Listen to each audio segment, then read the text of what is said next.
Chers amis de Paix et Guerre, bonjour, je suis heureuse de vous retrouver pour un nouvel et exceptionnel entretien géopolitiquement incorrect.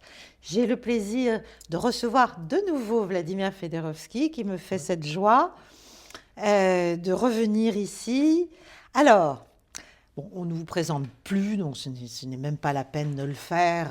Voilà, On ne diplomate. vous présente plus, c'est ça que vous dites. Non, moi je ne suis que, voilà, je permets, voilà, je suis celle qui permet à votre voix d'être entendue, même si elle l'est de Bien sûr. multiples façons, et surtout vous écrivez divinement, vous êtes un conteur, et vous avez une expérience, je dirais, de première main, et bien de la complexité de La sortie de l'histoire. la guerre froide. Voilà. La sortie de la guerre froide. Mais Caroline, vous savez, je n'aime pas qu'on parle de mon passé diplomatique. Non, non, mais j'en parle pas trop. C'est vrai que j'étais autrefois, au moment de la fin de la guerre froide, au centre des événements, mais depuis, j'ai fait quand même 57 livres. Je sais. Alors, ça ne va pas se passer comme la première fois. Non, non, non. Donc, je vais Promis, être très promis, directive, promis. voire limite un peu autoritaire. Voilà. J'adore. Bon, voilà. Donc, on va aujourd'hui, parce que je voudrais vraiment qu'on rentre dans le vif de l'actualité qui est quand même grave, qui est importante et sur laquelle vous avez évidemment votre avis, votre connaissance des choses, beaucoup plus directe que la plupart d'entre nous qui essayons de comprendre à travers un brouhaha tout le maelstrom diplomatique là, dans lequel on est, avec des enjeux quand même très lourds. Donc on va parler de ça. Mais on va commencer par parler de votre dernière création, de votre dernier enfant, qui est donc consacré à une figure que je ne connaissais pas, Armand de Lestoc, qui, si j'ai bien compris, je suis en train de le lire, donc je ne vais pas... c'est vous qui allez en parler. Mais si j'ai bien compris, c'est finalement l'un des hommes qui a permis à la France et à la Russie, au XVIIIe siècle, de faire plus ample connaissance, et en tout cas de se mieux connaître qu'elle ne se connaissait auparavant. Alors vous l'avez appelé Le mot ample me séduit, parce que, vous Voilà, savez, je parlez-nous un ne vais peu pas de ça. parler beaucoup de ce livre, Voilà. promis, parce que c'est un livre lumineux, c'est vrai, la veille de Noël. Oui, C'est un français que la France ne connaît pas, mais oui. mais si vous avez dit ample, le mot ample, ça me séduit, parce qu'il a eu des rapports, je dirais, très particuliers, amples avec la Russie. C'est un aventurier devant le grand aventurier devant l'Éternel, copain de Pierre le Grand, amant de Tsarine. Il a placé sa copine, la fille de Pierre le Grand, au trône de la Russie. Il a fait un coup d'État extraordinaire. Pour moi, c'est vraiment les meilleures pages que j'aimais. Je me suis soigné avec lui de la tristesse de notre époque. Ouais. Les souterrains, les voyeux, les voyants, les rendez-vous extraordinaires, les manteaux de fourrure que vous connaissez tant, le renard argenté, la tsarine vient, il n'y a rien dessous le manteau, et puis ils font le coup d'État, etc. Tout ça, c'est lui qui a fait. C'est un personnage, vraiment, c'est pas du tout le roman, tout est là, c'est les nouvelles archives, mais ça se lit comme un roman de KPP, c'est lui qui a inventé Catherine II. Je vais faire un deuxième tome sur ça, sur Catherine II, puisque c'est une femme de tête, mais je termine avec ça, parce que lui, il a inauguré quelque chose que j'adore. Tout le XVIIIe siècle, c'était le siècle des tsarines, des femmes. Il y avait 5 femmes qui ont régné en Russie, et vous êtes la tsarine de la géopolitique, pour moi, du moins. Vous savez, au-delà des choses, disons flamboyantes, il y a une réflexion qui est tuante pour nous tous, pour notre période. Vous savez, il a réfléchi beaucoup sur le rapport entre la France et la Russie. Vous avez raison, c'est un des fondateurs des va-et-vient entre la Russie, un des fondateurs de l'attirance réciproque. J'utilise le mot affinité réciproque, on peut en parler. Mais il a dit que pour comprendre le destin, il a utilisé le mot de destin des nations, 4 mots. Et ça les vôtres, c'est très facile. La géographie, les climats. Il a utilisé aussi, on peut dire le mot démographie aujourd'hui, la population, etc. Et il y a une chose qui est très grave, ça va revenir dans notre conversation aujourd'hui souvent, il utilisait le mot l'arithmétique, qui paie. Comment payer, comment raconter. Armand de Lestock qui nous a donné une grande leçon, d'Artagnan de Saint-Pétersbourg pour oublier la tristesse de notre époque. On termine avec ça. C'est vrai que notre époque est triste, notre époque est tragique en fait. Tragique. Vous savez, vous m'avez dit que quand je suis arrivé, j'ai réfléchi justement à ce côté tragique de l'époque, parce que je considère qu'on vit maintenant la période la plus grave, la plus tragique peut-être de l'histoire de l'Europe, certainement, et peut-être de l'histoire de l'humanité. Je vais vous dire, pour revenir à ma période, on était souvent au bord quand j'étais diplomate, j'ai mené beaucoup de contacts confidentiels, vous savez. Malheureusement, il n'y en a plus de contacts confidentiels, il n'y a pratiquement, en dehors des choses cette semaine, quand même, il y avait des contacts qui ont été perdus, et on était souvent au bord du gouffre. Qu'est-ce qui nous a sauvés? Il nous a sauvés autrefois pendant la guerre froide, qu'on était très pointu dans l'analyse, pas d'approximation, c'est-à-dire, et vous connaissez mieux que moi, vous décrivez toutes les semaines, puisque je vous suis, les choses d'une manière pointue. Il y a beaucoup d'approximations, d'analyse, il y a un mélange de genres. À notre époque, il y avait de la distinction entre la politique et la propagande, la géopolitique et la propagande. Et aujourd'hui, il y a un mélange de genres.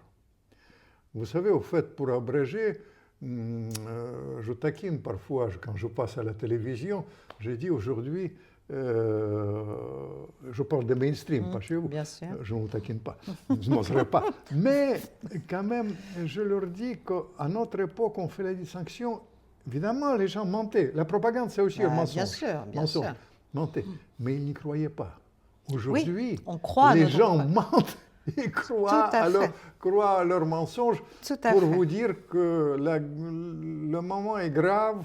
D'où je viens avec beaucoup de motivation pour ici, pour le cadre évidemment, ça va sans dire, pour vous, mais aussi parce que, vous savez, vous ne roulez pour personne. Vous savez, c'est ça. Les choses, ils peuvent accuser ce qu'ils veulent. Vous savez, quand on bute sur les réalités, vous ne roulez pour personne. Vous comprenez, comme moi, j'ai beaucoup donné autrefois au temps de Gorbatchev. À l'époque, pour la perestroïka, j'ai vraiment roulé. Pour la fin de la guerre froide, j'ai vraiment roulé. Aujourd'hui, vous savez, je viens ici et je m'oublie. Quand vous oubliez, vous essayez de vous raconter quelque chose autour de ça, mais dans la réalité, vous donnez les éléments. On s'oublie. Quand je vais parler, je voudrais vous prévenir. Aujourd'hui, quand je vais parler, je vais oublier qui je suis. Je vais oublier que j'ai une double origine, à la fois russe et ukrainien. J'ai oublié que j'ai publié quand même. Vous savez, on ne peut pas me reprocher d'être complaisant avec Poutine. Non. Parce que j'ai fait 6 livres sur lui. Je connais la bête mieux que quelconque. Traduit dans 28 pays, je suis un poutinologue patenté, vraiment patenté. Mais j'oublie ça. Vous savez, aucune complaisance. Et j'oublie même le fait que, pour moi, c'est une énorme tragédie, ce qui se passe. Mais le mot tragique dans l'histoire, c'est le mot, parce que avec mes origines, puis j'ai un sentiment d'un échec. Tout ce qu'on a fait pendant la guerre froide, pendant la sortie de la guerre froide, ça ne s'est servi. J'ai participé à l'écriture, vous savez, d'une vingtaine des accords. Aucun. Tout le système que j'ai créé, quand même, est en morceaux. Ça n'existe pas. Ça n'existe pas. Vous savez, le dernier accord, ce qui reste quelques semaines, c'est le accord sur les armes. Et puis, aucun fusible. C'est le New Start. C'est-à-dire, start sur les New armes Start, stratégiques. On est au bord du gouffre, aucun fusible. On a failli tuer la diplomatie, j'espère pas. On va en parler. On va en parler peut-être. On va rentrer dans le vif du sujet. Mais vous savez, le préalable pour qu'on comprenne aujourd'hui notre conversation, mon souci et votre souci depuis des années, vous savez, je viens avec motivation, parce que vous avez du courage d'aller contre ça et donner les éléments contre, si vous me permettez, le vent et marée. Oui, tout à fait. Ça, il faut avoir du courage, mais c'est pour ça que vous êtes la tsarine de la géopolitique. Je termine. Bon, c'est trop, vous me flattez trop, mais non, en tout cas, j'essaie effectivement de rester, de continuer à avoir un peu à la fois de conscience et de responsabilité, à mon avis, enfin, en tout cas, celle que je me reconnais à moi-même. Vous êtes un colonel. Maintenant, politiquement correct, j'ai failli dire une colonelle. Oui. Non, mais c'est... Voilà, malheureusement, je n'ai plus d'activité dans ce domaine. Mais bon, alors... On va rentrer dans le vif du sujet, puisque j'ai dit que j'allais J'ai fait diriger pour nous situer, tout simplement. Important. Mais vous savez, je vais vous dire, j'ai réfléchi, est-ce que je dis des choses comme ça, mais il faut qu'on soit compris. Oui, encore une fois, on roule pour la vérité, on donne les éléments, on s'oublie, mais on donne les éléments de réflexion pour éviter de tomber dans le gouffre. Tout à fait. Alors justement, on est au bord du gouffre à bien des égards et j'essaie d'en parler, j'essaie de faire un peu le récit chaque semaine à travers mes mondoscopies ou à travers les entretiens que je peux mener. J'essaie d'apporter un peu de connaissances parce que je trouve qu'on est effectivement victime d'un trio, j'allais dire diabolique. Infernal, oui, diabolique, d'ignorance, d'arrogance et d'incompétence quand même, dans beaucoup de choses qui sont dites à propos de ce conflit. À propos d'autres aussi, mais à propos de celui-là, c'est tellement massif que bon. Donc, aujourd'hui, au moment où nous parlons, sont en train de se réunir à Paris les Européens, les Ukrainiens, avec le président de la République. Il y a eu des entretiens à Miami. Et demain, l'émissaire personnel en fait, de Donald Trump, Steve Witkoff, est attendu, si j'ai bien compris, à Moscou. Évidemment. Avant qu'il puisse aller, Poutine, c'est une visite très importante. Il va en Inde. Oui, il va en Inde. Et avant qu'il rencontre aussi le Chinois, parce qu'il y a un homme pro de la diplomatie chinoise, j'adore, qui c'est un vrai penseur, il faut le dire, qui vient là-bas. C'est un des centres, et après la rencontre avec le président d'Hongrie, tout ça, c'est Orban, tout ça, c'est les choses comme ça. Donc il y a un foisonnement là d'activités diplomatiques qui est important.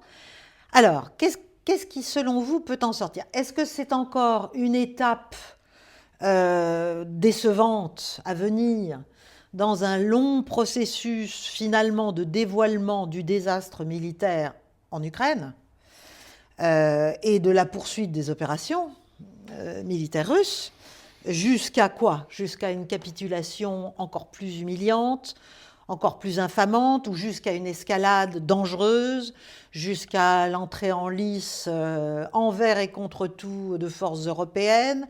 Qu'est-ce que vous pensez? Est-ce que vous pensez qu'il peut sortir quelque chose de l'entretien Witkoff-Poutine, sachant ce qui s'est concocté à partir du plan américain des 28 points, devenu 19, passé aux Européens, retravaillé, et de tout ce qui est en cours, et on parlera plus loin de la corruption, des affaires, etc. Tout ce qu'on Mais voulait. première, voilà. Est-ce que vous pensez qu'il va se passer quelque chose demain, ou est-ce que c'est juste encore un jalon dans quelque chose de long, de très long, de trop long? La réponse est, je suis souvent en Normandie, peut-être ben que oui, peut-être ben que non. Oui. Une réponse de Normand. Bon. La réponse est là. Il y a des facteurs qui jouent en faveur de ça. Oui. Et il y a les facteurs qui bloquent ça. Alors, en faveur. Ça dépend de notre esprit. Est-ce qu'il faut être optimiste ou pas? Mais je tiens à vous dire, avec beaucoup de gravité, que si ça continue comme ça peut être très grave. On a parlé du gouffre. Vous comprenez, c'est très facile de penser la capitulation, l'évolution de conflits à long terme, etc. Moi, je suis persuadé que c'est presque des contacts de la dernière chance, pour vous dire la vérité. Vous comprenez, il y a, soit on trouve le mode suivant, j'utilise le mot poli, avec les Russes, soit on va passer vers l'escalade. Et l'escalade, moi j'ai connu les escalades qui ont été basées sur les fausses informations, sur les analyses approximatives. Une fois, j'étais mêlé à une affaire, les gens on oublie, en 1983, on a failli tomber dans le gouffre. La guerre mondiale était à pas vraiment à deux doigts du commencement. Et on a su éviter ça parce qu'il y avait des contacts, parce qu'ils ont compris la situation, parce qu'il y avait des informations qui nous a sauvés. Tout ça, c'est pas le cas. Il y a des facteurs qui jouent en faveur de ça. Le premier facteur que Trump, détrompez-vous, il a tout compris. Oui. Parfois, moi je suis désappointé aussi, comme tout le monde, parce que vous comprenez, Trump c'est tout le contraire de diplomate professionnel. J'étais diplomate professionnel très structuré, dossier par dossier, étape par étape, un peu de cirque, mais pas beaucoup. Là, beaucoup de cirque, beaucoup de théâtre. Beaucoup de théâtre. J'espère bien que ce n'est pas le théâtre d'absurde. Il peut sortir de ça. Tout et son contraire. Généralement, ils prennent 3 positions différentes en une journée, s'il vous plaît. Ça, c'est facile. Vous parlez de lui, là. De lui. Oui. Mais après, il y a des courants autour de lui. Les courants autour de lui, on va en parler. La première chose, Trump, le brin d'optimisme, c'est dans la réalité, c'est presque lui. Oui. Je suis souvent, ma fille est aux États-Unis, je viens souvent là-bas, je regarde comment ils réagissent, les gens. Là-bas, je suis arrivé à la conclusion qu'il fait ça d'une manière consciente. Ce n'est pas son caractère, son nombril, on dit c'est du Trump, etc. Moi, je pense, j'ai relu avant d'arriver son livre L'art du deal. Il est persuadé qu'on peut jeter en une journée les ballons d'essai, on peut reculer et après quelque chose qui dégage. C'est-à-dire, Trump, il est dans cette optique sur le plan, disons, de la manière à mener les négociations. Mais, vous comprenez, ça fait 10 mois qu'il nous a promis qu'il va régler le conflit en 24 heures. Sa situation est complexe. Oui, justement. Sa situation est complexe. Là-dedans, il faut rajouter la question du temps. Et le temps presse surtout pour Trump. Parce que, au fait, la tactique, en partie des Européens, en partie certainement des Ukrainiens, les gens à l'intérieur, on va en parler des États-Unis, c'est une tactique très simple, qu'ils perdent les midterms, et après, l'affaire est pliée. Soit il devient deuxième Biden, soit il y a une perspective vraiment très grave pour lui. Détrompez-vous, ce truc d'écoute les Russes, ils disent c'est pas grave, on nous écoute toujours, etc. Pas du tout. Moi, je suis persuadé que c'est les étapes pour préparer l'échec. Vous savez, ils ont été sonnés, les néoconservateurs, les démocrates, et après ils vont trouver le punch. Et ça, c'est tout d'abord, ils vont accuser Witkoff, d'être Oui. à la solde. Justement, Après, Trump. ils vont accuser Kouchner Oui, oui. d'être. Et après, Ce sera Trump. vous C'est regardez, moi je Russiagate. regarde tous les jours C'est Russiagate ce qu'il- numéro 2. ce qu'il raconte à propos de ça. Trump, il est conscient. Vous savez, il me rappelle, c'est un paradoxe, il y a des gens qui ont le flair parfois. C'est presque, vous savez, c'est presque animal. Il est conscient du danger. Et Pour lui, c'est vraiment, c'est une question maintenant, on dit que c'est une question, disons, de la vie et du mort pour l'Occident, pour les Russes, il y a les questions vitales, mais c'est une question vitale pour Trump, pour l'avenir de Trump. Parce qu'il est au bord d'un Russiagate numéro 2 qui commence à se monter contre lui. Évidemment. Parce qu'il a un secrétaire d'État, Marco Rubio, qui, à mon avis, ne joue pas dans le sens de la paix, peut-être contrairement à son vice-président. Évidemment. Non, Mais ça, c'est deux tendances. Deuxième opposées. chose, Opposées. deux tendances Oui. complètement Oui, opposées, opposées. qui s'affrontent. Est-ce qu'il peut maîtriser?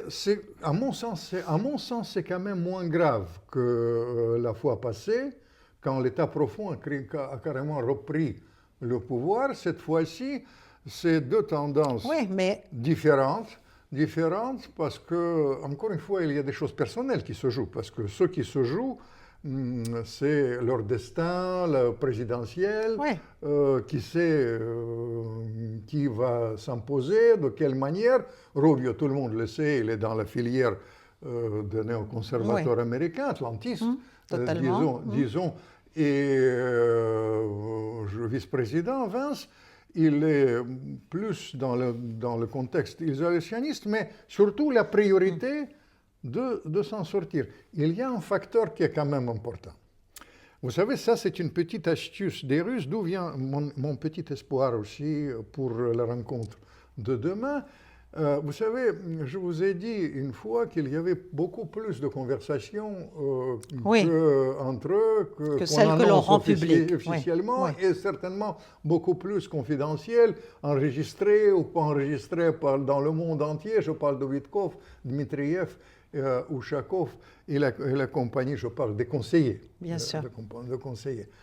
Mais pendant ces conversations, ils ont eu l'astuce, et ça c'est la nature de Trump, d'élargir le champ de bataille, je dirais.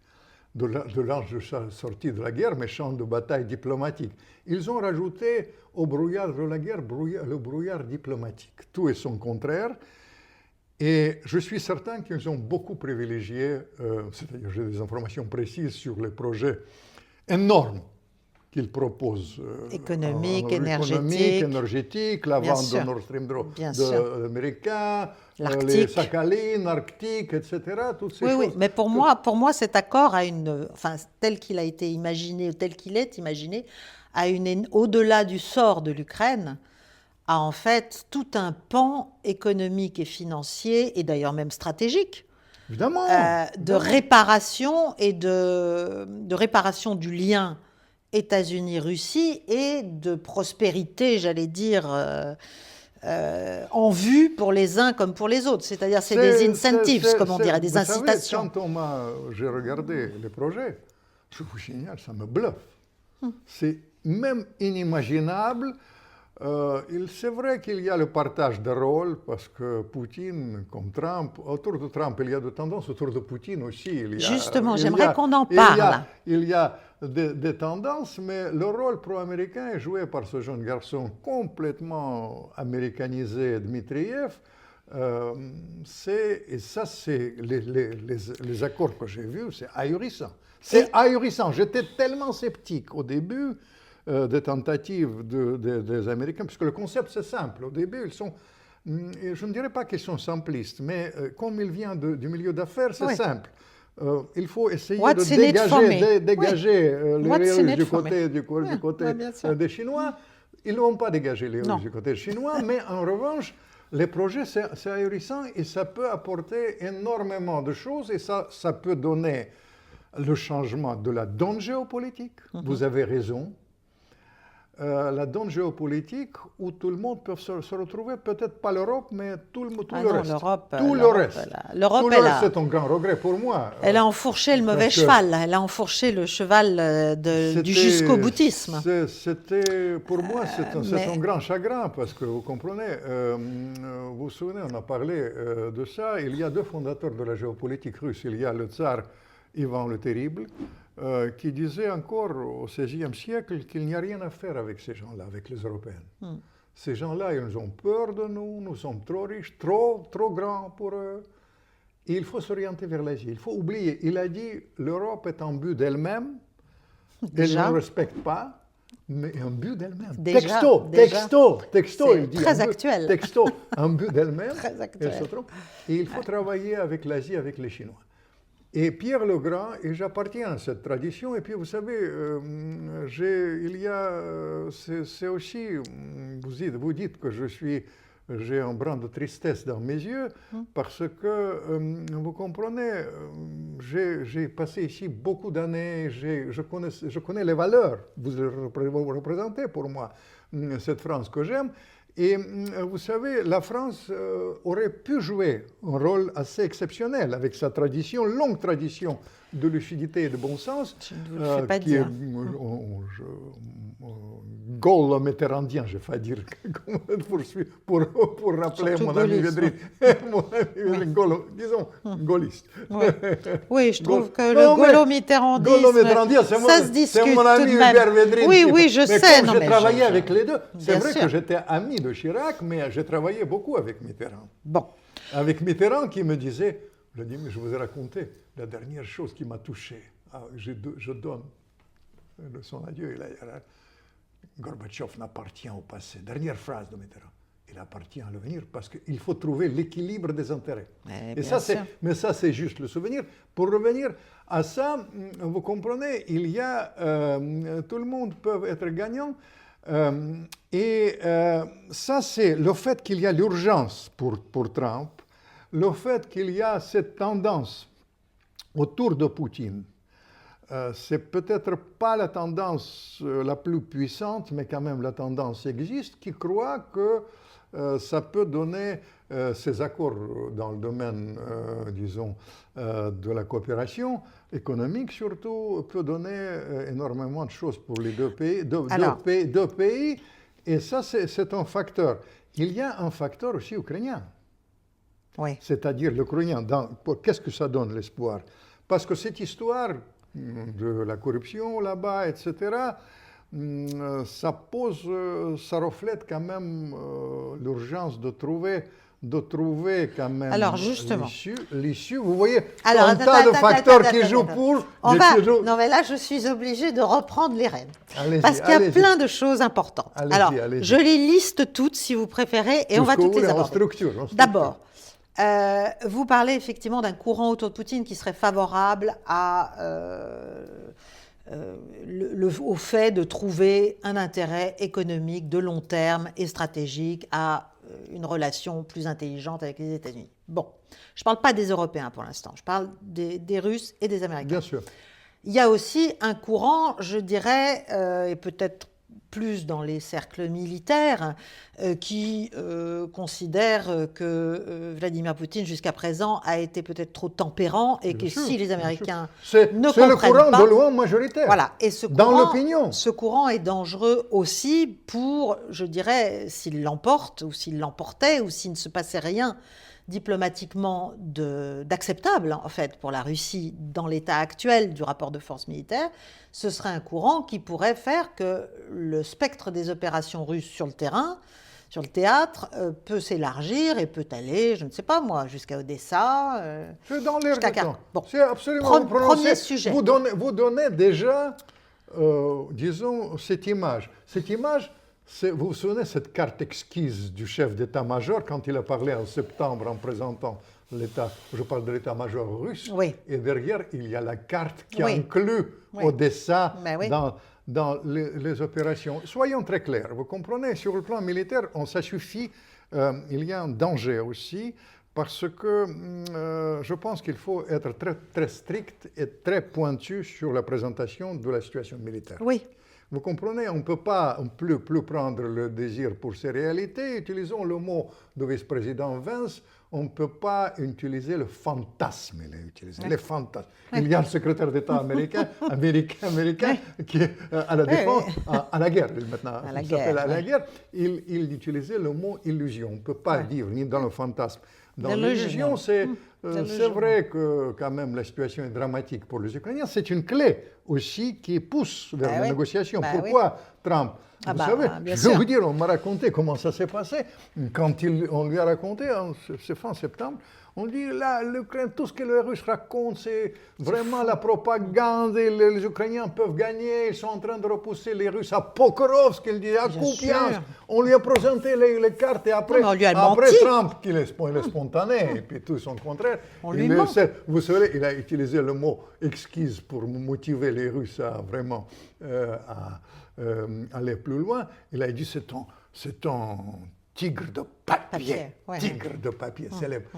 Oui, pour les vexer, là, pour les piquer. Mais ça, c'est merveilleux, parce que vous savez, je dis souvent que Trump, il peut motiver les Russes, comme autrefois, le maire, il a motivé les Russes au début de la guerre quand il a dit « je vais les mettre en logement ». Vous comprenez? Mais ça, c'est côté. Mais vous comprenez? Et après, Trump, qui regarde quand même les autres aussi, quand il a vu, puis les faits sont là, que vous représentez et que même mes amis de mainstream maintenant reconnaissent, vous comprenez? Quelques-uns. C'est jamais trop tard pour reconnaître. Non. Reconnaître, mais quand même, tout le monde est d'accord que la situation est dramatique pour le front, qu'il n'y a pas assez de personnel, parce que les Russes sont les poches, ils appellent ça, mais en tout cas les quasi-encerclements et les encerclements, vous connaissez les mots, les endroits que vous représentez qui sont les miens, Pokrovsk, Kupiansk, Liman aujourd'hui, Zaporozhye, tout ça, c'est la situation est vraiment dramatique sur ce plan-là. Et là, ça pose un problème majeur. Ça pose un problème stratégique majeur. Est-ce que l'Ukraine peut tenir? C'est-à-dire tout l'enjeu, mais c'est dès le début. Tout l'enjeu des Ukrainiens, c'est de faire entrer les Américains et les Européens directement dans la guerre. Comme disait Mme Baerbock avec tant d'audace il y a 3 ans, nous sommes en guerre. En Russie, c'est... Alors, justement, donc là, il y a aussi plusieurs questions, c'est des matrioshkas. Hein, magnifique. Voilà. Il y a cette question des territoires et il y a cette question, effectivement, de la question que tout le monde pose et que certains dévoient complètement, c'est on nous dit, mais la Russie, en fait, n'y arrive pas, elle va lentement parce qu'elle ne peut pas aller plus vite. Le rythme de ses opérations, en fait, lui est imposé par la limite de ses moyens, etc. etc. Ça, c'est le narratif propagandiste pour expliquer. Voilà. Et en même temps, on explique qu'elle menace l'Europe, qu'elle est impérialiste et qu'elle va avaler tout le monde, tout est son contraire. On peut de Trump. On fait feu de tout bois, on dit tout un tas de choses complètement absconses, à mon avis. Donc, il y a ce problème-là. Alors... Pour clore le débat à propos de la réalité de l'approche de Poutine envers la guerre. Comme Poutine, il a commis des erreurs d'analyse. Bien sûr. Au début, il a été piégé par ses services, par les propres Américains. Absolument. Il a piégé par les voleurs russes. Le match de Kremlin, vous connaissez ça, parce qu'ils ont volé. Les Américains ont dépensé là-bas, vous savez, je vous donne le chiffre. Les Américains, pour faire le coup d'État là-bas, ils ont dépensé 5 millions. 5 milliards. Milliards de dollars. 5 milliards. C'est le chiffre officiel de nos langues publiques. Poutine, il a dépensé quand même 18 milliards pour la force, disons, clandestine, dollars. On ne sait pas où ils sont. Ça, c'est les grands. Oui, il y a eu des erreurs énormes au début. Des erreurs d'analyse aussi, etc. Tout à fait. Vous vous souvenez, il était décomposé, etc. Et après, il a tiré des leçons. Et il a tiré des leçons très franchement, comme j'écris. Avec 6 livres, j'écris ça étape par étape et je connais comment il était. Il a tout compris 24 heures après. 24 heures après, il a tout compris, mais il a tiré des leçons. Tout d'abord, vous connaissez comme il a fait vraiment les gens qui ont volé. Il y a beaucoup de dignitaires qui sont allés en tôle, Oui. notamment dignitaires militaires. Il a viré les incapables. Il a utilisé la méthode, au fait, il a fait avant ça, si vous regardez les vrais commandants qui mènent les opérations, c'est les garçons de 35 ans. Ah oui, c'est des jeunes. 35 ans, c'est une autre génération, Ouais, etc. à Et c'est fait. les gens très pragmatiques. Nous ne parlons pas de leur supériorité. Vous savez, il y a, cette fois-ci, c'est une erreur d'analyse de la CIA, malheureusement. La CIA, maintenant, est beaucoup plus lucide. Mais à l'époque, ils ont été dans le style de Le Maire. La Russie va s'écrouler, les Russes sont nuls, ce sont des voleurs. Vous savez, ils ont rendu un grand service à Poutine parce que leur Bien sûr, mépris absolument. a Ah bah, ça, obligé de faire ça. bien Mais sûr. surtout, vous savez, il fallait les guerres de ce genre-là. Tout d'abord, les Russes, au début des guerres, ils sont très mauvais, après, ils se rattrapent. Traditionnellement, si vous regardez, si je vous raconte les guerres successives, rien que mon ami Napoléon. Oui, oui, non, mais c'est vrai, il se rattrape Il se rattrape avec les jeunes généraux, Zhukov, tout ça. et ça va Berlin. vite dans le Et ça, rattrapage, après, c'est-à-dire c'est méthodique, il y a une chose il y a un rythme j'aime. important. Vous savez pourquoi mon d'Artagnan de Saint-Pétersbourg, il a eu raison de parler de l'histoire. L'histoire, c'est une clé pour comprendre. sûr. Pourquoi il a parlé de climat? C'est une clé. Les Russes, ils peuvent supporter les choses que ces gens-là qui essaient d'analyser ça ne peuvent pas imaginer. Mais non. 27 millions de morts. Un pays 30 degrés, 40 degrés pendant l'hiver, traditionnellement. Les purges, les dictatures, les guerres. Et La fin. je vais vous raconter une histoire qui me touche. Oh, Nani. Qui me touche. Bon, alors d'accord. Juste une chose. Une Pour que vous compreniez Une pourquoi petite, ça parce c'est. Une qu'après. petite, je vais vous dire. Il y avait quelqu'un qui devait succéder à Brejnev. Après, il était évincé et il était ici ambassadeur. J'ai travaillé avec lui, un certain Ryabov. C'est un homme de complexe militaire industriel. Toute l'industrie militaire russe, c'était lui. Il a un énorme personnage, tatouage ici, etc. Tout le truc. 91, les Américains gèrent la Russie, la CIA est dans le bureau d'Helsinki, tout le truc, etc. Oui, ils ont eu Et l'impression lui, que il fait c'était chez fait. lui les réunions des gens qui sont désemparés. C'est les grands directeurs de complexes militaires industriels des usines. Qu'est-ce qu'on fait? Ils disent qu'il faut vendre, et tous ces gens qui produisent les chars, qui produisent les munitions, qu'est-ce qu'il faut faire? Et l'autre, maintenant il est mort, il a dit, il ne faut rien faire, geler. 24 heures passent, Ah ouais. Poutine, il a dit, il faut travailler. Pourquoi ils produisent maintenant bientôt 5 millions d'obus? 45, je crois, en France, sous votre contrôle. Ouais. Juste 1000. Juste comparaison. Pourquoi? Parce qu'ils travaillent 7 jours sur tête. Ouais. Parce que mais parce Ils travaillent pour l'État. toutes les usines que mon ami Ryabov il a gelées, ils ont sont là, ouais. commencé à travailler. Là, le truc est dans le détail. L'industrie militaire, de loin supérieure. L'aviation, les obus, etc., etc. C'est-à-dire, les choses sont, comme disait mon d'Artagnan, dans l'arithmétique. Il faut calculer. Ça, c'est la première chose. Deuxième chose, Poutine, il a, vous savez, quand il y avait des problèmes, et ça, c'est vraiment, la clé, c'est les arts martiaux. Il prend beaucoup de distance. Il regarde comment il faut faire. Il préfère ne pas sacrifier les choses. Je ne voudrais pas entrer, je connais les vrais chiffres. Non, mais ça me fait penser à une autre question que je veux vous poser, mais bon, et puis après on reviendra Absolument. aux Américains. Justement, il prend de la distance, et alors là, il y a une question sur laquelle il va falloir peut-être prendre de la distance, si on se place du point de vue de la Russie. C'est la question des avoirs russes. Moi, j'ai été très étonnée dans le plan, dans ce qui a été montré du plan, qui n'est probablement, évidemment, Non, non, pas la c'est bonne pas un plan. version, etc. Non, mais les 28 points, là, tels qu'ils ont été leakés. Vous ils ont savez, je fuité. vais vous dire, pour clore l'affaire de plans, il faut dire que les plans qui sont circulés, il y a 3 ou 4 sources. Oui, Il y a la source ukrainienne qui est complètement rajoutée. oui. Il y a les sources qui ont été publiées par Wall Street Journal qui ne sont pas le plan qui a été transmis aux Russes. Oui, Et les choses qui concernent, c'est-à-dire pourquoi les Russes, ils disent que c'est la base. oui, c'est une base de discussion. Pourquoi Poutine, il dit on n'a pas discuté, mais ce sera malhonnête, il a dit impoli de le dire. Impoli de le dire. Mais c'est la base. Mais le principe c'est la reconnaissance de la réalité, disons, territoriale essentiellement. Mais ça n'est pas dans le plan. Parce que dans le plan... Dans la dernière version. Alors, peut-être dans la dernière version, mais dans celle de départ, justement, il devait s'arrêter, il devait geler sur les lignes de front actuelles des 4 blats. Mais ce n'est pas ça dont je veux parler des avoirs russes. Il y a cette affaire des avoirs russes. Et là, dans les plans, alors je ne sais plus le numéro du point, mais il y a un point dans lequel on dit ce qui va advenir des avoirs russes.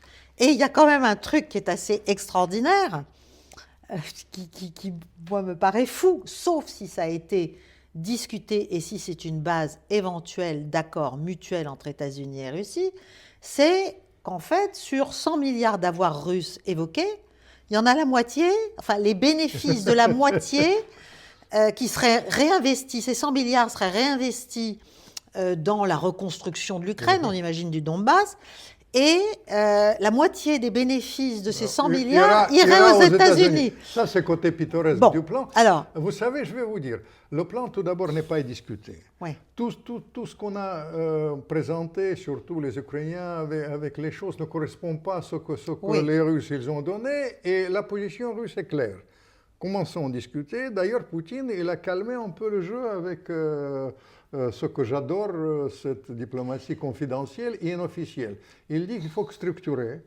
Et je vais vous dire, comme j'étais mêlé à ça pendant la guerre froide, il y avait des précédents que vous connaissez par cœur, parce que vous avez suivi à l'époque. Tout ça, vous savez, c'était structuré. J'ai participé à ça, franchement, quand j'étais directeur du cabinet au ministère des Affaires étrangères. Je dois vous dire que quand on a suivi ça, il y avait des délégations très professionnelles, militaires, le renseignement, les diplomates, bien sûr. à Genève, à Vienne, pros, et ça a duré. Ça peut aller dans votre sens. Ça peut, mais le principe, le principe a été quand même établi, le cadre. Et les Russes tiennent à revenir à ça. Il revient cette fois-ci.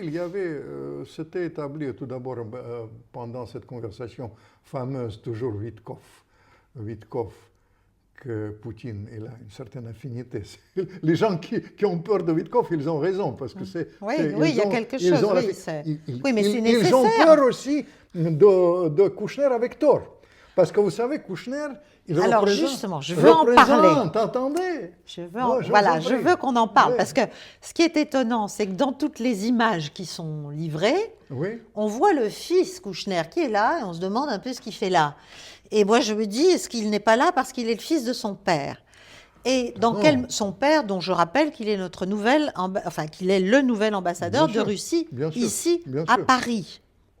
Mais vous savez, je ne vous cache pas que j'ai un faible pour ce milieu-là. Et est-ce que je vous dis pourquoi. Il ne faut pas sous-estimer tout d'abord ces gens-là, et Witkoff, il ne faut pas sous-estimer. Oui. Vous savez, simplement, il est tout le contraire de mon expérience. Quand on a travaillé ça d'une manière structurée, professionnelle, étape par étape, dossier par dossier, etc. Mais ce n'est pas grave. On peut travailler autrement. On peut travailler avec un flair, avec les affinités, etc. Pourquoi je suis... vous savez, franchement, je suis partisan de ça, non seulement perestroïka à la fin de la guerre froide, je suis sentimentalement partisan de ça. Parce que, vous comprenez, ces gens-là, j'ai connu ça vraiment à New York, et je ne connaissais pas Witkoff, mais je connaissais les gens autour de ça très bien. Il y a quand même des gens qui connaissent et qui aiment la Russie. Il y a deux tendances complètement opposées. Il n'y a pas que des Des néoconservateurs néoconservateurs, Nuland, ils haïssent les Russes. Oui, haineux. Ils viennent de là-bas. Mais Bien ils sûr. haïssent les Russes, ils ont leur compte réglé, le grand-père, etc. Il y a Kouchner. Kouchner, vous Alors, savez, c'est le même. Kouchner, parce que quand on dit Kouchner, on pense à un autre, hein, Oui, on pense que à je connais Bernard. bien, Voilà. que je connais bien. Voilà. Donc Kouchner, oui, Kouchner, voilà. mais je prononce à la Voilà. russe. Oui, oui, non, mais Comme les deux, moi aussi je le prononce comme ça, mais voilà. les deux se prononcent, Voilà.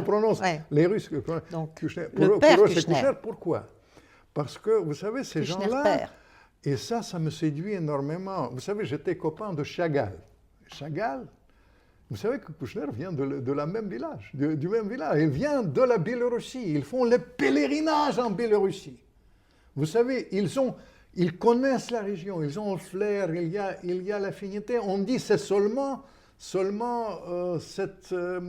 vous savez, cet esprit, énormément d'argent autour de ça. Parce que vous comprenez, derrière ça, quand on structure, on voit les compagnies qui viennent à la Ouais, place, bah, bien ils sûr, sont les gens bien de sûr, l'entourage, bien etc. Tout ça, c'est très intéressant. Mais au-delà de ça, et pourquoi on n'a pas terminé de ça? Parce que le choix, soyons très clairs, le choix maintenant, c'est l'heure du choix. C'est ce que je Soit pense. on revient à la diplomatie, soit on se calme, on renoue les contacts avec beaucoup de difficultés, avec les compromis très difficiles pour les uns et pour les autres. Soit on revient à l'escalade. Et l'escalade, c'est simple. L'escalade, c'est Tomahawk. L'escalade, c'est les forces armées, la participation directe.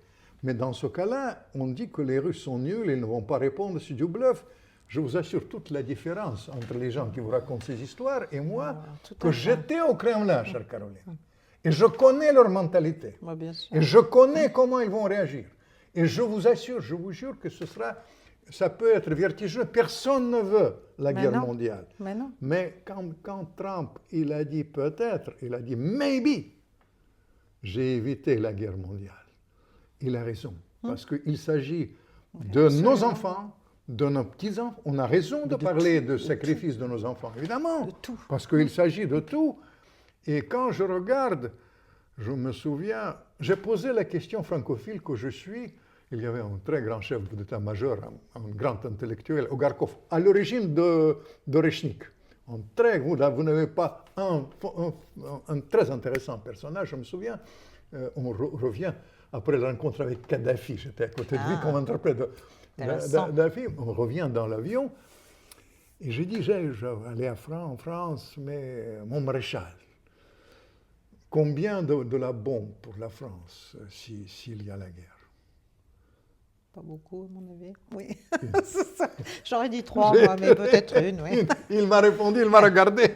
J'étais effrayé, francophile que je suis. Oui, mais bien sûr. Il s'agit, franchement, il s'agit de ça. Et c'est pour ça que je souhaite tellement que ça marche. C'est pas gagné. Adults in the room.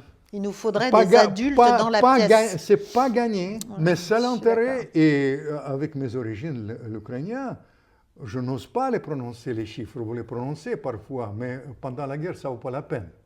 Mais c'est les chiffres effrayants. Et les chiffres que les gens doivent réfléchir, parce que vous savez, c'est les pays qui absorbent ces pertes. Il y a une capacité d'adaptation quand même phénoménale. Et je suis certain qu'on peut trouver le compromis. J'ai toujours prôné cette perspective européenne de l'Ukraine.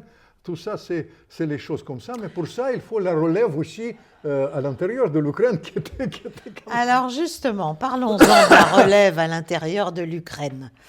Parce que là, on est en plein. Donc là, moi, j'ai l'impression que Trump a appuyé sur le bouton avec le diable qui est sorti, la lutte et la corruption ukrainienne. Il en a eu assez, donc boum. Vous vous souvenez quand il a dit une fois, I don't like it. Oui, ça suffit. I don't like, vous n'avez pas de carte. L'Oval, quand il parle avec les... Deuxième fois, vous n'avez pas de carte. Vous n'avez pas de carte, c'est soit ça, soit... Et quand le vice-président il a dit, c'est le fantasme, dernière phrase, que les choses... Alors, vous ne comprenez pas ce qu'on vous dit, alors Voilà. On appuie. Voilà, donc ça y est, donc on a appuyé, on a commencé par le petit bout, là, 100 millions de dollars, Timur Mindic, D'autres disent 40. Voilà. Le dernier chiffre que j'ai entendu. 48 milliards. 48 milliards, vous connaissez les chiffres. 48 milliards. Et il y en a d'autres. Mais ce qui a frappé l'imagerie de gens, quand même, au bout, il y avait quand même le comble de ça. Ça restera dans l'histoire, je dirais, diplomatique. C'est quand même le WC en or. Ça, c'est magnifique. Alors. Quand même, pour avoir quoi WC, WC. Alors, 48 milliards, on dit aussi que sur les, en gros, 350, 360 milliards de dollars qu'a reçu à peu près l'Ukraine depuis bientôt 4 ans, c'est entre 15 et 30%, donc entre 50 et 100 milliards, quoi, à peu près.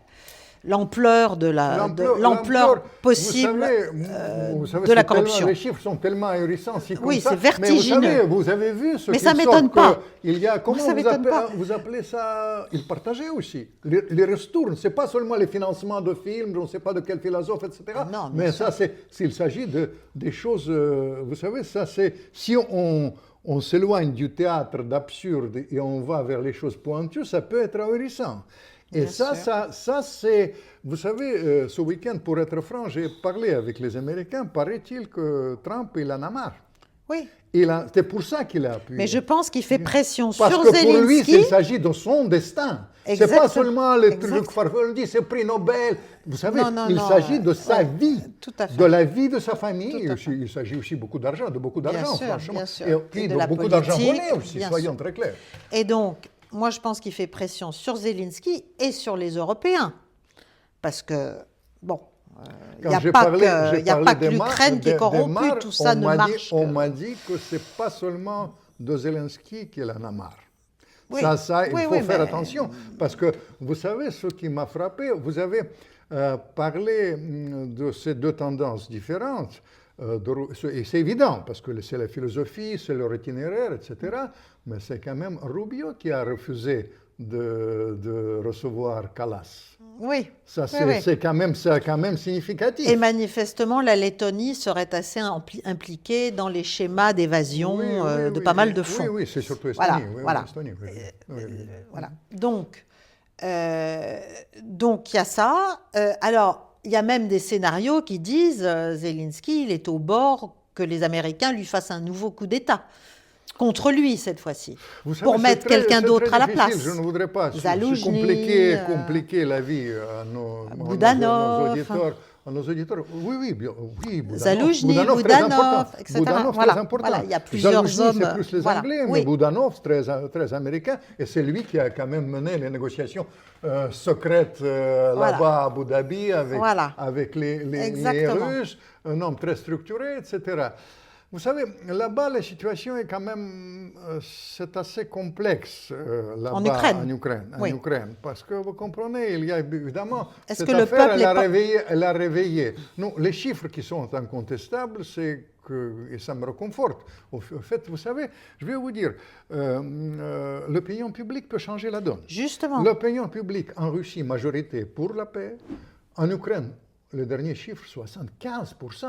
Parce que ça me fait marrer quand mes copains de ces chaînes, ils font, vous savez, l'enquête dans la rue. Est-ce que vous êtes pour la guerre? Tout le monde est pour la guerre. Mais vous savez, si vous n'êtes pas pour la guerre, là-bas, vous allez en tôle. Il faut comprendre. Exactement. Ça, c'est plus simple. Évidemment, tout le monde est pour la guerre, mais les sondages que les Américains, que la CIA confirme, que soit c'est publié. Les gens ils veulent la paix et ils sont d'accord, si j'ai bien vu certains sondages, pour qu'il y ait des abandons territoriaux. C'est-à-dire ils ont compris qu'il allait falloir... Parce que la priorité, parce que vous savez, les gens, c'est compréhensible, parce que la jeune génération, elle est partie aussi, il a permis... Vous savez, les gens ne veulent pas mourir. Parce que ça, cela va sans dire. Et franchement, comme cet arrangement... s'il y a la stabilisation de ça, ça peut donner une perspective à l'Ukraine.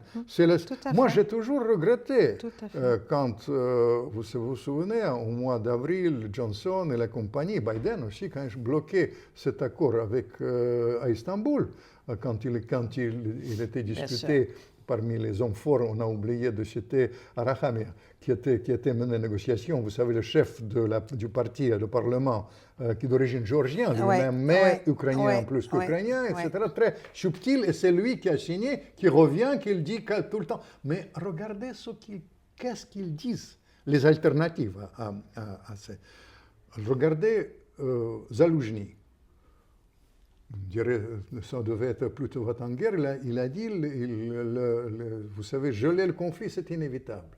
Et après, on verra. Boudanov. Il a dit, Zaloujny, à un moment donné, je crois au moment de l'échec de la contre-offensive de juin 23, il a dit, moi, si on ne me donne pas 500 000 hommes... Oui, autrefois. Mais ces derniers temps... Voilà. Alors, dernièrement, oui. En présentant sa photo, vous avez vu, très présidentiable, quand même. Mais Boudanov, il ne faut pas oublier, quand il est allé, ça fait 1 année et demie déjà, il est allé aux États-Unis, il a dit si ça continue, la guerre déjà s'est pliée, c'est la guerre, il faut revenir et il faut trouver une nouvelle méthode de mener la guerre. Il a parlé de la guerre sale, etc., avec les Américains. Tout ça, c'est dans l'air du temps. Moi, je pense que dans l'immédiat, les Américains seront très prudents. Parce que, évidemment, Zelensky est affaibli, cela va sans dire. Mais le problème, c'est que ça peut poser la possibilité de former le gouvernement plus élargi de l'Union nationale et autour de ça, peut-être trouver une certaine... vous savez, je vais vous dire, moi, par l'expérience, je fais l'abstraction de ce que dit publiquement pour le grand public. Je vois de quelle manière on fait ça. Mais regardez, même cette semaine, vous comprenez, publiquement, on dit on va jusqu'au bout, on va céder rien du tout et on envoie Boudanov mener les négociations secrètes à Abu Dhabi. C'est quand même significatif, mais l'état d'esprit, il faut faire attention, parce que, vous savez, Trump, c'est une bête politique. Il ne pardonne pas trop le fait, les choses comme ça. La pression, en tout cas, la pression ce week-end sur les Ukrainiens là-bas pour qu'on trouve vraiment quelque chose de plus ou moins présentable. Je failli dire acceptable, non, mais présentable pour travailler avec les Russes. La pression était assez significative. Alors, sur ce plan-là, moi, je pense qu'il y a un certain espoir, même du côté ukrainien, avec le changement du personnel, etc. Alors, ça me fait penser à un autre point, qui est un point du plan initial, les 28 points, mais qui est, à mon avis, central. C'est celui de l'amnistie, qui est un des points où on dit qu'il peut y avoir une amnistie totale pour tout le monde, etc. Les Russes, d'après ce que j'ai compris là assez récemment, considéreraient qu'il est plutôt temps de faire des tribunaux militaires pour juger quand même un certain nombre de responsables ukrainiens pour ce qu'ils ont fait. Voilà. Alors peut-être pendant cette guerre, peut-être pendant la guerre civile 2014-2022. En tout cas, ils font remonter ce point, qui laisse penser qu'une amnistie, effectivement, peut-être d'ailleurs dans l'idée des Américains, initialement, était beaucoup plus favorable à l'Ukraine qu'à la Russie. Parce qu'en fait, c'est l'Ukraine qui est quand même, en termes de crimes de guerre, dans ce conflit depuis 3 ans et demi, à mon avis, contrairement à ce qu'on raconte, beaucoup plus, comment dirais-je, condamnable. En tout cas, on peut la poursuivre. On peut poursuivre un certain nombre de gens pour ça. Et même derrière les Européens. Parce que nous avons aidé des opérations qui étaient des opérations purement terroristes, en fait. J'ai travaillé sur les causes délicates autrefois avec les Américains, etc. Il faut donner les priorités. Il faut passer étape par étape. La priorité maintenant, c'est d'accepter ce qui était dit à Alaska. Alaska, c'était dit quoi en gros? Qu'on reconnaît le statu quo, la Crimée. En revanche, sur la reconnaissance, Poutine, il a fait une sortie quand il était à Bishkek la semaine dernière. Oui. Il a dit qu'il faut que ce n'est pas les paroles en l'air, il faut que ça soit la reconnaissance. Ça ne nous intéresse pas, la reconnaissance. Les Ukrainiens, de toute manière, le gouvernement est illégal parce que c'est dépassé, c'est leur logique. Mais en revanche, la reconnaissance du côté des Américains, c'est une nécessité. Ce n'est pas de jure, de facto, c'est la reconnaissance. Exactement, mais ça veut dire quoi si ce n'est pas de jure? Non, ça c'est la reconnaissance des 4 oblasts, plus la Crimée, c'est-à-dire ce qu'on appelle Istanbul plus, Oui. avec les choses. Ça c'est la première chose. Et ça c'était dit, et le pendant, qu'on trouve certaines garanties, et Poutine, il a accepté le principe, les garanties de la sécurité pour les Ukrainiens. C'est-à-dire, pendant Alaska, il y avait deux pendants. Mais avec quoi? Comment? Quelle garantie? Avec des pendants. Non, mais c'était discuté autrefois à Istanbul, avec les Turcs, avec les Chinois, pas certainement. Oui, donc garantie mutuelle, mais russo-américaine. Mais surtout, garantie, les choses comme ça. Vous savez, je vais vous dire, le débat, pour que les gens nous comprennent, maintenant, c'est entre la variante coréenne, qui était prônée par quelqu'un qui était éliminé maintenant, Kellogg, qui pendant, disons, 8 mois, il a poussé ça. C'est-à-dire, on gèle la situation et puis on réarme l'Ukraine et on recommence mais ça, c'est fini, les choses comme ça. Les Russes ne vont pas accepter. C'est-à-dire, c'est une diplomatie. Je disais qu'il y a 2 solutions pour faire l'amour. On peut faire l'amour avec les Européens, avec les partenaires, et on peut faire l'amour avec soi-même. Tout seul. Tout seul. Et je dois vous dire que ça, c'est quand on parle de ça, c'est plutôt, ça me rappelle, oui, pour un être, peu ça. Je vous taquine, l'amour solitaire. avec ça, c'est l'amour avec soi-même et la diplomatie avec soi-même. Soit les Américains, mais les Russes, ils proposent quelque chose qui est quand même qui a marché autrefois, 54, 55, quand il y avait l'accord d'État en Autriche. Pourquoi ça a marché? Parce que Eisenhower a posé la question, est-ce que je suis prêt à aller à la guerre avec les Russes après cette guerre meurtrière, Deuxième Guerre mondiale, etc., pour l'Autriche? Il a dit non. C'est exactement la même question qui pose maintenant Trump. Est-ce qu'il redise avant-hier, secrétaire d'État à la guerre, le vice-président, ils ont redit ça. Nous sommes prêts à aller à se battre là-bas. Nous voulons éviter la guerre mondiale. C'est-à-dire, c'est une prélude vers la guerre mondiale. Et nous ne voulons pas ni l'opinion publique américaine, ni... Personne et ça, c'est vrai. Sauf qu'il y a quand même... Il n'y a que les Européens qui en veulent, manifestement. Non, mais il y a quand même le Sénat américain. Il ne faut pas sous-estimer le rôle aussi. Il y a l'alliance. Oui. L'alliance, la réalité, les gens qui veulent saboter ça, c'est l'État profond américain, les néoconservateurs et les ramifications de l'Europe qui sont les mêmes. En réalité, ça, soyons très clairs. Mais ça, c'est une chose. C'est-à-dire, l'accord qui a été, et c'était mentionné, ils ont discuté ça pendant, ils ont discuté 6 heures, encore une fois, beaucoup plus de discussions. Hier, ils m'ont dit, mes amis américains, qu'ils ont passé entre Witkov et Witkov et Dmitriev, ils ont passé ensemble plus de temps qu'avec leurs femmes respectives. Ce qui est vrai, parce que une complicité. Et d'ailleurs, vous savez, quand ils ont utilisé cette combine avec l'écoute de leur conversation, il n'y a rien dans les conversations entre nous, rien du tout. Mais surtout que j'ai mené des négociations, si on présente mes écoutes, j'espère bien qu'ils ont été enregistrés, on a donné, avec les grands ambassadeurs américains, avec Chirac, on a donné... C'est logique. On a donné... C'est le propre du... Chirac vient me voir quand il vient chez Eltsine. Je me souviens, le jour de la fin du communisme, il me demande comment mener la négociation avec Eltsine. Je lui dis...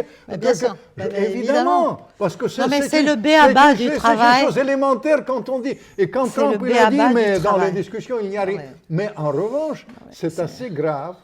Je ne vous cache pas, vous savez, ces écoutes, ils sont intéressés, parce que Trump, il va faire, c'est quand même, il est rancunier. Il sait que ce n'est pas Witkov qui est visé, c'est la famille qui est visée, et après qu'il sera visé lui-même. Il va faire l'enquête. Oui. Il va faire l'enquête, et les choses exquises, ça c'est du Poutine. C'est pas les Anglais? Poutine, il va faire l'enquête de son côté. Pourquoi? Parce qu'il a dit peut-être c'est la 5e colonne russe, c'est les gens qui sont nostalgiques qui ont refilé ça. C'est-à-dire, il fait peur aussi aux gens qui veulent pousser vers plus les rapports avec l'Occident, nostalgique de ça. Je voudrais vous dire une chose, une autre parallèle qui m'a frappé dans la conversation hier avec mes amis là-bas. Ils m'ont dit, quand ils ont dit, il a marre de ça, et maintenant il est devenu, l'heure est grave, et il va présenter les choses d'une manière très rude. Ce qui s'est passé là-bas, dans les contacts d'hier entre les Américains à Miami. À Miami. Mais ils ont cité l'exemple historique. Vous savez quel était l'exemple? C'est l'exemple quand les Français et les Anglais, pendant la guerre de Suez. Ils sont allés là-bas et Eisenhower l'a dit basta. Le parallèle était basta. Et ça, c'est un message pour les Européens. Quand c'est trop, ça peut aller. C'est-à-dire, on a posé la question, c'est vrai, la situation est contradictoire. Que les rhétoriques de tous les côtés, la rhétorique russe, vous avez cité ce qu'ils ont dit à propos des tribunaux, ce qu'ils ont dit à propos de nécessité d'aller jusqu'au bout pour nazifier ou ce qu'ils appellent les choses comme ça. La rhétorique formelle est là, mais en même temps, en sourdine, trop d'éléments qui poussent vers la colle. Vous savez mon souhait, moi, quand je suis moi, j'espère. plus croyant que jamais, que vraiment l'accord soit conclu entre le jour de Noël et le Nouvel An russe. Et le Noël qui est le 7. Le 7. Bien sûr. Noël russe, oui. Etc. Le Nouvel An, le 13. Il y a quelque chose qui est du cas de nos sociétés, parce que quand je réfléchis, il faut avoir un peu de bon sens. Et même pour les Européens, vous savez, je vais vous dire, c'est vrai que j'utilise souvent que le dindon de la farce, non seulement avec le gaz et le pétrole, avec l'approximation de l'analyse, etc., c'était l'Europe. Mais le problème là-dedans, c'est que, et ça me gêne, franchement, que quand même il s'agit du continent européen. Et le fait qu'il n'y avait pas de contact, qu'on a donné tout, les contacts ont été menés par les Américains, c'est quand même pas normal. Et ça, oui, mais ça c'est parce qu'on a agi, on a cette espèce de diabolisation initiale sur laquelle on s'est entêté. Sur le thème, on ne discute pas avec Poutine, on ne discute pas avec la Russie, c'est hors de question, on ne veut pas le faire et on ne le fera pas, sinon c'est vraiment c'est de la compromission. Avec qui on peut discuter? Est-ce qu'on discute avec les amis? Est-ce qu'on peut faire amour avec soi-même? Est-ce qu'on peut... On revient à des choses élémentaires. Mais c'est la base de la diplomatie. Plus qu'on discute avec les ennemis. Mais bien sûr. Il s'agit, vous savez, je vais vous dire, il s'agit, où il y a incompétence, un problème. ignorance, mais vous savez, arrogance. On a construit un schéma. Les Russes sont nuls. La Russie est isolée. On va mettre la Russie économique à genoux. Ils ne vont pas marcher le complexe. Mais tout le contraire se passe. C'est tout le contraire, étape par étape. C'est-à-dire, on tombe. Et on tombe. Et nous, on se divise. Pour nous, c'est grave, mais vous savez, rien n'est perdu. Je vous ai raconté qu'après la guerre de Crimée, la Russie était diabolisée plus que maintenant. 2 fois, la Russie était diabolisée plus que maintenant. Une fois, dans les deux cas, il faut prendre une leçon de ça. La Crimée. Et après, il y a un grand écrivain français. Il a écrit quelque chose de pareil comme D'Artagnan. Le roman russe, ça s'appelle. Et ça revient. Il y avait l'entente, le pont Alexandre III, et après, il y avait les balais, toutes ces choses-là. Toutes ces choses, on revient quand même, on était alliés après. C'est-à-dire, quand on dit... Et là, la deuxième fois, je vous ai cité ça une fois, quand on a parlé l'autre jour, ça c'est quelque chose de dramatique pour moi. Ça, c'est une histoire que personne ne connaît ici, on a oublié. En 1940, quand il y avait... la France était en train de tomber. Ils ont élaboré les plans, encore une fois, envoyé les forces là-bas, avec les Anglais, encore une fois, ça s'appelait Opération Pike, établir, vous savez, une percée vers les choses, vers le Kremlin, tout ça, c'est complètement... Regardez, Opération Pike, c'est marrant comme Pike. En anglais, c'est une opération complètement oubliée, plus diabolisée. Après, la France tombe, l'armistice, pétain, tous ces gens-là qui ont élaboré, d'ailleurs, le côté pittoresque, ils ont été des grands pétainistes après. Mais simplement, après, il y avait De Gaulle. Vous comprenez? Il y avait... pourquoi je dis, et franchement, mon désir, comme je suis francophile, dans la tradition de mon d'Artagnan de Saint-Pétersbourg, que vous comprenez, la France réagit avec souvent de bon sens. Pas peut-être tout de suite. Vous savez, souvent, il y a une phrase que me frappe chez les femmes françaises. Ils disent « je vais payer la monnaie de sa pièce ». C'est ça qu'ils disent. Je vais recevoir la monnaie de ma pièce. Je vais recevoir la monnaie de ma pièce, mais c'est pas bon signe quand on va recevoir la monnaie de sa pièce. Non. Et je vous signale que quand même, il y avait dans la période les plus... C'est le karma, on dirait aujourd'hui, c'est le karma. Dans les périodes les plus difficiles, à ça. Il y a Jeanne d'Arc, il y a De Gaulle, oui. il y a les choses il comme ça. faudrait des êtres... Et d'autant plus... Et de vrais diplomates. Vous connaissez des vrais diplomates. Mais un jour, il faut que je publie mes conversations avec Chirac.